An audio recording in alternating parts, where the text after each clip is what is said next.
Hey, Susie, thanks so much for agreeing to join me in Zoom and have a little conversation about the cosmic towers. It's amazing. I'd Yeah. love to start by you telling people, like, in the context of understanding the cosmic tower, which is the context of understanding many things, ephemeral, spiritual, beyond people's regular dialogue.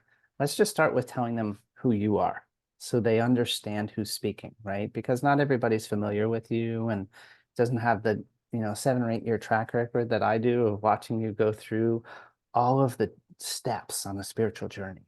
But you are just so deeply engaged in living an aligned life. And I want people to understand who's speaking before we tell them what you know about the cosmic tower. Okay, well, how much time do we have? Because that's a Pandora's box, Patter. Yeah. Yeah, okay. So I'm Susie Beiler, first of all. I am a facilitator in the Creation Temple. I am an emissary of source codes. I'm a forerunner. I am deeply intuitive, highly sensitive, highly empathic. I channel source light, channel prime creator. So I have many receptors and portals open to the multidimensional realities. And so I was gonna say it's easy for me to connect with these other places. And in some ways, yeah, I've built those muscles and that wiring. So it is easier for me than for some people. But I am also very grounded to this planet Earth. I love this planet, and I'm very practical in the way that I live my life, as well as being connected to the magic. So I feel like I'm a pretty decent balance of woo and pragmatic. We gotta fully embrace our humanity and how we live this life, and do the practical things as well. We do live in a third dimension. I'm fully connected into that. I'm also fully connected into many other dimensions. So No, right on. Perfect. is that a good overview? That was just the right size bite. Thank you. Thank you so much for that. And then the second thing and the last thing I want to do before, just letting you run with it is to set the stage about Sedona for a second. So, Nico and I, as the stewards of the Cosmic Tower project, determined that it was important for the energetics in the country that we would take a Cosmic Tower 220, and we looked for a location for it. And of course, you came up as like, well, Susie will caretake it. We had no idea how like astoundingly perfect you were going to be. We knew you'd be good, you know? But that's part of why we're making this recording, is because the way you've gone about it has been amazing. So we knew Sedona, and then we knew you. And for all of you who don't know the whole story, like, we put a Cosmic Tower 220 in Sedona at Susie's home, and it's been there for close to 3/4 of a year or so. And now Susie's moving. And so she contacted me a little bit ago and said, hey, this cosmic tower needs to be rehomed, and moving a 220 is kind of a big deal, like good to do with a pickup truck or a small van or something. And so I went to Sedona and moved it. And so through that process, Susie and I realized a lot. She we didn't really talk about it in depth, but you started to touch in on having it, not having it physically, and how that was. So, why do you think we collectively chose Sedona, and how do you think Sedona is important with regard to these type of grids and networks? Oh my gosh. Well, when I first landed here a decade ago, I very quickly realized that Sedona is an intergalactic hub of intergalactic communication. It's a hub for intergalactic communication. And so that means that there's a lot of activity here in many realms, realities, dimensions. There's a lot coming in and out energetically, not to mention the tourists and all the energetic cleanup work that needs to be done with the tourists just kind of dumping their stuff here because many come here to heal. It is also a place where everything's magnified because it's the bed of Sedona is crystal. There's just quartz crystal in all the rocks, and so it's an amplifier of energy. In my understanding, a lot of major ley lines and grid lines have been formed here, and on a heavier note, debating whether to speak this out loud. I'm just going to do it. There is a ton of satanic occult activity here. And, as much light as there is here, there's the equal just intense darkness, human trafficking, sex trafficking, just grossness that happens here. And so a lot of support Sedona needs a lot of support from the grid, from God, from wherever it can come from the light.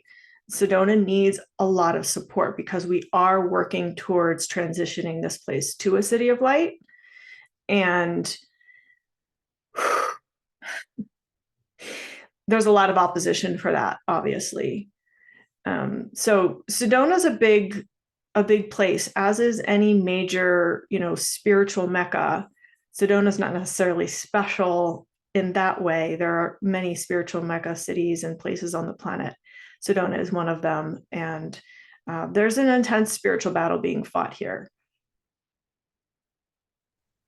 Yeah, that's great. You share that experience. And, I'll just round it out a little bit with my experience, because mine's a little bit simpler and maybe easier for more people to get to. And, you've developed sensitivities over decades, and you just keep taking one more step and one more step and one more step. And then you come to know, and you speak from your knowing.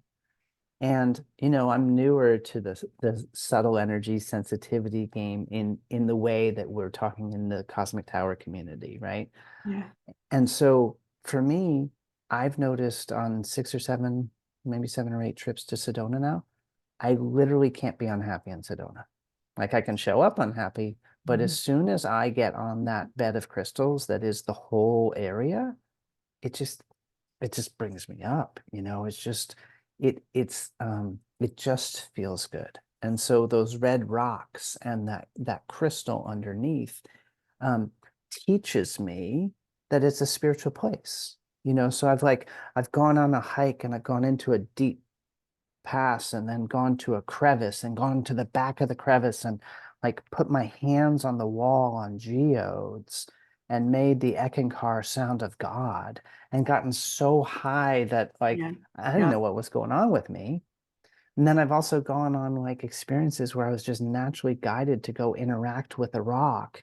And I was super fearful while interacting with it. And then I went to our friend Kenji Kumara, and I was like, hey, Kenji, I had this weird experience. I planned to go for a multi-hour hike, and I spent like the whole day going on this tiny little part because the fears were so intense. And he goes, oh, that's Warrior Rock. It's designed to help you express your fears. I was like, like, who knew? Like, it's so funny. Like, it's like it happened naturally. And so I might not have the background that you do. So when you use words like a galactic this or a satanic that, like for other people, they might be like, whoa. And so I want to put a bridge in there that just says like, I'll simplify it. Well, yeah. Yeah. Okay, go for it.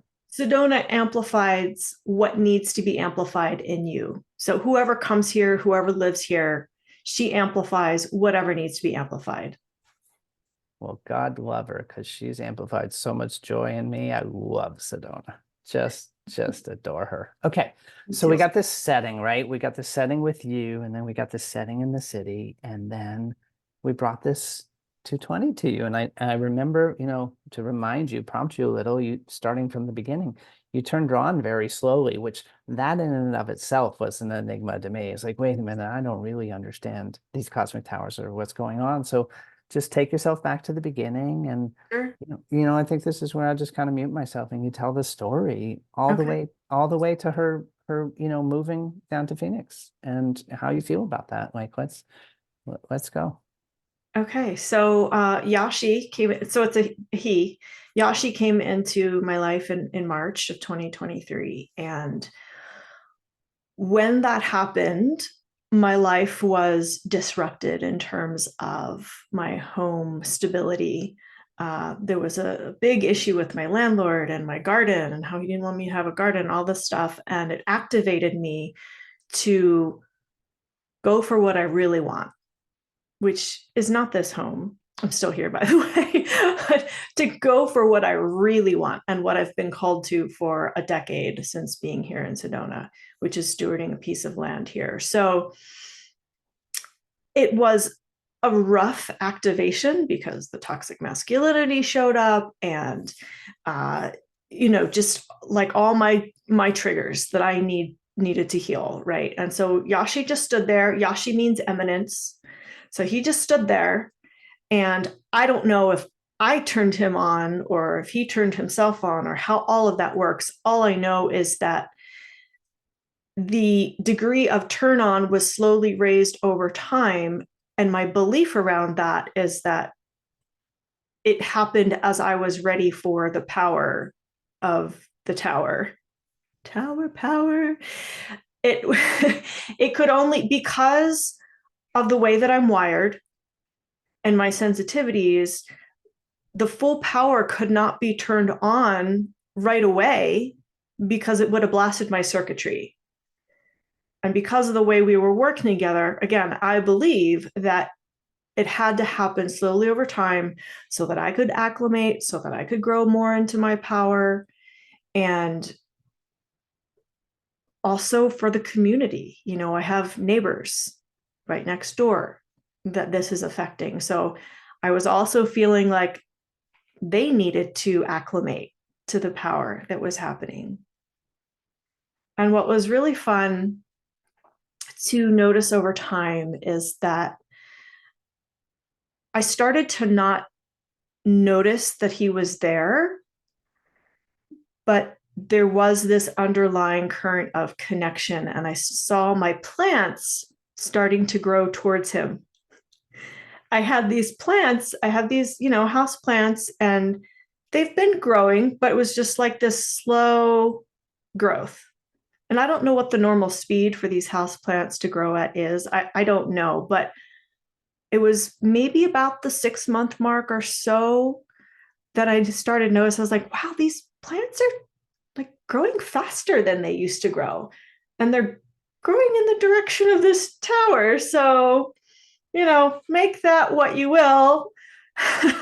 Make of it what you will. But for me, it seemed like it had some significance. And then, so while I had Yashi, periodically I would have friends come in and just sit with him and feel him. And it was really interesting to notice what different people felt, what different people observed. One person brought their Gauss meter or something, and they didn't think there was much of anything significant happening. And one person, and I've watched Nico's explanations on all of that, and that makes sense. And then, one person just stood there for a while and was like, oh, this is like a portal or something going on here. And one person, sat with it for a while and was like, oh, wow, just so beautiful to be in the presence of this being. I'm not sure what it is, but this is profound. This is something special. And, I would get feedback along those lines of people who have different sensitivities than I do, and they would feel different things. So it was cool to notice that everyone felt something slightly different and connected in a slightly different way. And I always talk about how we're wired, and we're all wired so differently. And so it makes sense to me that one person's experience would be different than another's, and that would be different than my experience because of how we're connecting in, because of our wiring. Right? So when you first planted the seed that you were coming to Sedona and planned to rehome the tower, it brought like tears to my eyes and this visceral reaction in my gut. And I was like, oh my God, like, no, no, I don't, no, you can't take him away, like that kind of feeling. And I was more emotional about it than I thought I would be. And would you say it was about a 2-week window before the time you planted that seed and when Yashi was gone? Yeah, it was pretty sudden. Like Yeah. it would occur to me if I were you, like a little bucket of water to the face. It's like, you say I'm moving and then like Patter shows up to move it. It's like, how did that happen? Yeah. So within those 2 weeks, there were moments where I would look at him and I would stand with him and I would just be grateful for what he brought into my life. And I would think about the fact that he was leaving my home soon, and I would get really emotional. And then on that day, finally, when you came to move him, it was probably the day before when I just really fully dropped into acceptance, like, this is happening. This is okay. Susie, Yeah. we'll go right back to the day before Okay. in a second. Those feelings that you're having right now, they're really tender and you're really sweet to be authentic with us. Let's go a little deeper and see if we can teach people what that feeling is. Like, Sure. yeah, let's just be there. Yeah. So, yeah, what was that feeling like? Like, what was it like? That transition, that knowing. Gosh, well, there's just so much that I'm releasing in my life right now and so much that I'm surrendering. So talking about it brings up that even bigger picture of what's going on in my world right now. And Yeah. the yeah, the tenderness, the vulnerability, the the feeling of having support and then the support being removed, although that's not actually what happened, but it triggered that feeling, right? Yeah. Of having some type of support and then the support leaving. Yeah. Yeah, so all of You're the that. you're the first person to live with and commune with the Cosmic Tower 220 and have it moved. Like Yeah. I don't know anybody else that's had that experience. And so amazing that you could share it and that you have such a tender relationship. And then yeah, tell us about what happened. So you thought it was going to be like a removal, like bye-bye, and something else happened. Yeah, well, there are two significant pieces in that. One is that the day before you came to get it, I did drop into an acceptance. And I was talking with my mentor on the phone about it and how I was so surprised that I was having all these emotions over this thing that had been standing in my house that I'd barely kind of even noticed before. And I'd habituated to it so much. And he was like, yeah, you don't need it anymore. You've reached the level, like it brought in the support you needed, and then you integrated that, was basically his message. And oh, okay. So me owning that I received what I needed and I up leveled to that place where the support it was giving me, now I've internalized that support. I've integrated it. It is me now. I don't need that soul anymore in my home. I don't need that physical representation anymore in my home. It's in this home now. Yeah. So beautiful. And I probably think about him more now than when he was standing in the corner of my dining room. Yeah. Yeah. So yeah, a little logistical data for people. So I moved, I don't know how far it is down to Phoenix, like 120 miles or 110 miles or something. Yeah, About, something like that. It was about a 2 hour drive. So I moved it down to Phoenix. And you know, often when we move towers, we reset them. And you know, that's been the protocol on every tower until this one. And then we realized that the experience that you had and that the tower had in Sedona were an important part of its evolution and its development, and that knowledge needed to go with. And so, you know, we didn't do a reset, and so we're delighted that you kind of learned all those energetics with the tower, and that all stays in place and carries on. So tell us now, like, what your experience is not being in physical proximity. Like, it's now not 5 feet, it's 120 miles, let's say. yeah.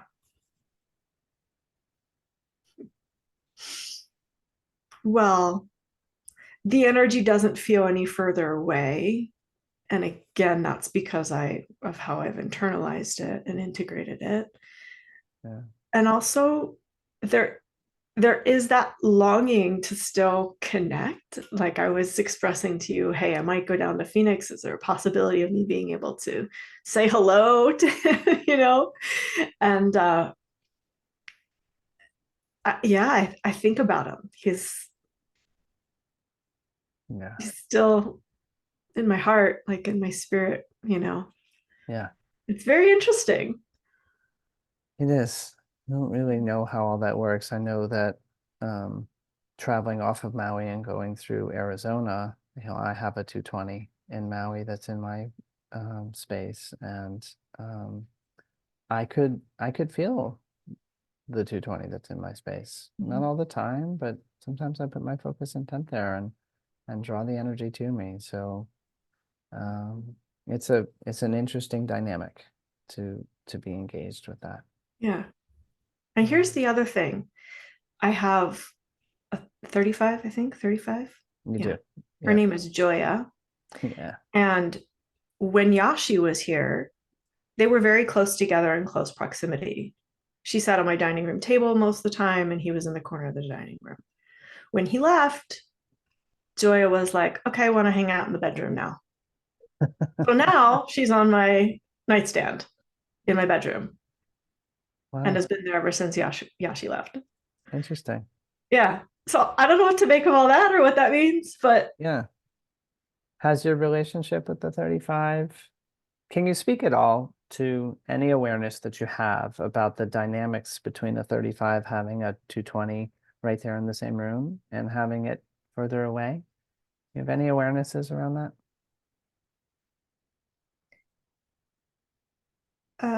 what's coming through now is that she actually went through her own acclimation process with the 220, Mhm. and that having him there enabled her to hold more energy.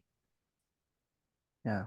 For those that don't know Susie as well as I do, when she closes her eyes like that, she's a channel and she's just going inward and letting a message come through her. That's the way Susie communicates. And so we're witnessing that in real time. And I can provide a little translation because we've been friends for a while.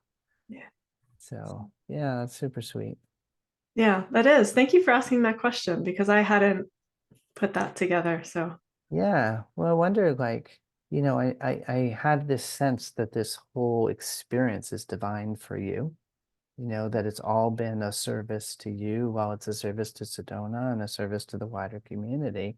yeah, And then we figure out how and like what all that means. Like we talk it through and feel it and yeah, interpret it together.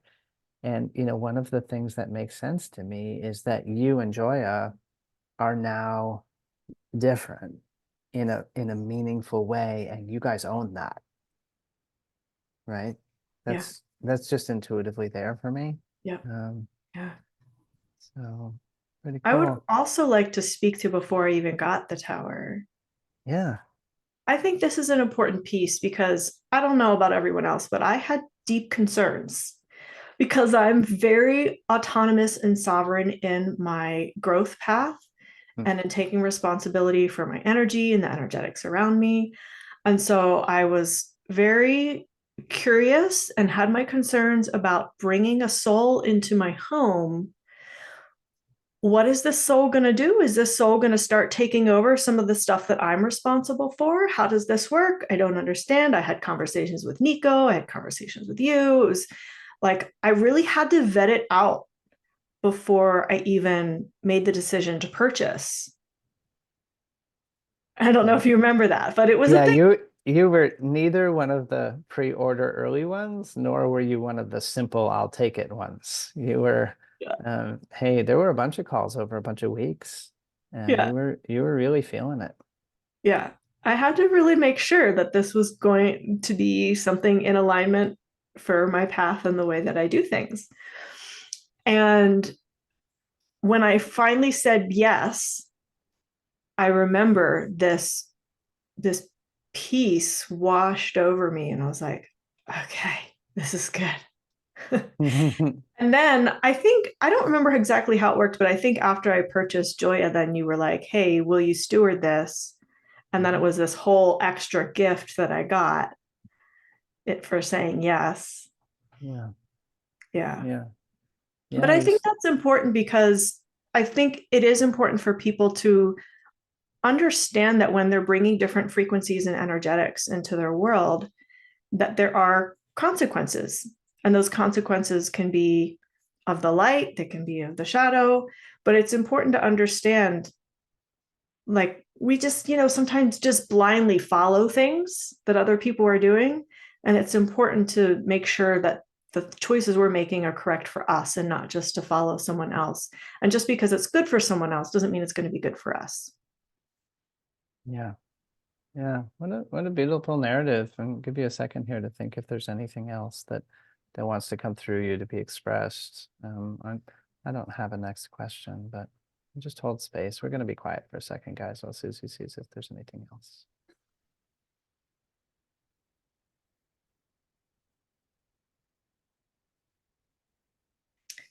This project, this Cosmic Tower project, is working in conjunction with many other projects that have landed on this planet for the light. So just know that while you're doing your part with the Cosmic Tower and you're being part of that grid, that there are many other projects that have been put in motion in the past few years that are supporting this project, and the Cosmic Tower is supporting the other projects. They're all working in harmony and synchronicity. And it feels like within the next year or so, more of these projects will come together to work together in more conscious awareness. I know. If, the people choose and say yes to that. But Beautiful. that's a possibility. Yeah. Thanks for bringing through what there is to say. It's a beautiful story. Thanks for like your whole 2023 and closing an early 2024 experience with this. Thank you for saying yes and playing full out. Thank you for caretaking a 220 so beautifully. And for stepping up to own your 35 and to have that energy in your life and then just to be so intimate with me. Like, this is really tender stuff. And gosh, not only do you do it with me when we're in person or on the phone or whatever, but you share it on Zoom so that the rest of the world can benefit from your experience too. Like, Yeah. Susie, you're special. Thank you so much for everything you've done. Thank you, Patter.